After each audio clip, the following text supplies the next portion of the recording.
Donc aujourd'hui, si on demande à la Senco de démontrer clairement avec les PV si c'est qu'elle avait dit que les données que la CENI a publiées, ce ne sont pas des vraies données, la Senco n'a pas de preuves. La Senco a le support de tout ce qu'il a allégué dans son rapport. C'est support de la CENI ou bien les supports de la Senco? Les supports, non, la Senco détient les supports.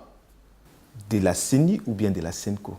Mais la Senco ne l'a pas inventé. La Senco, nous parlons de PV, non? Oui, les PV. Alors, ça a été affiché. Quand on fait une photo, ce n'est pas une preuve? Un des proches de Félix Tshisekedi, qui était son directeur de campagne, a déclaré quelque part que il avait vu la Senco et pour montrer combien ils avaient déjà gagné, et la Senco, vous les avez félicités.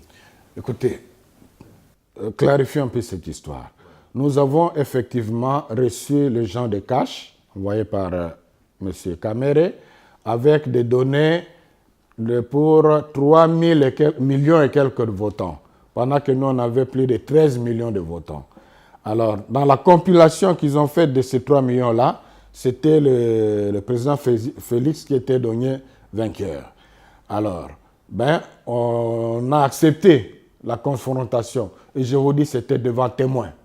Nous avons appelé le porte-parole de l'ECC, nous avons appelé le bishop Djamba de Simoncel. Ils étaient présents pour dire qu'on n'avait vraiment rien à cacher. On a d'abord parlé de la méthodologie. Ils ont accepté que leur méthodologie ne permettait pas de tirer une conclusion au niveau national parce que c'était des données brutes. Si vous amenez dans les 3 millions de voix, vous prenez les 2 millions, là où un candidat est largement vainqueur, c'est tout à fait normal. Donc à ce niveau-là, les choses étaient clarifiées. Le deuxième niveau de clarification, c'était vérifier maintenant la fiabilité de nos sources. Parce que nous avons procédé par des formules statistiques, c'est scientifique, mais si les sources sont erronées, les résultats de la Senco seraient aussi erronés. Alors nous devions maintenant prouver, nous, à cash, que nos données n'étaient pas erronées.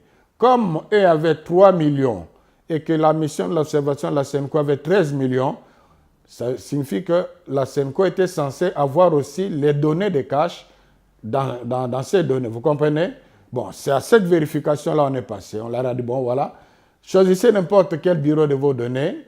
Il suffit de donner le numéro du bureau et on a projeté devant les témoins, comme je dis, pas. Donc tout ce qu'ils ont pris correspondait. Ça signifie quoi?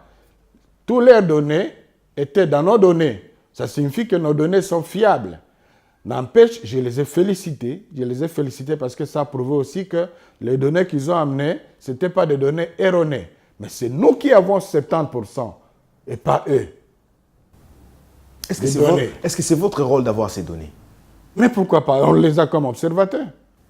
Est-ce que c'est le rôle de l'observateur? C'est ça la question. Oui. Est-ce que l'observateur est limité à observer les déroulements, la forme et non les fonds? Parce que le fond, c'est la CENI qui organise les élections. Vous êtes au niveau de la forme, la crédibilité. Je ne suis pas pour cette. Tu ne me diras pas une loi où on interdit à l'observateur de vérifier. Mais quelle est la mission des observateurs? C'est d'observer le déroulement des élections. Le déroulement des élections, la compilation, ça fait partie des déroulements des élections. La publication, ça fait partie des déroulements des élections. Oui, c'est-à-dire on a compilé, oui. On a dépouillé, oui. On a affiché, oui.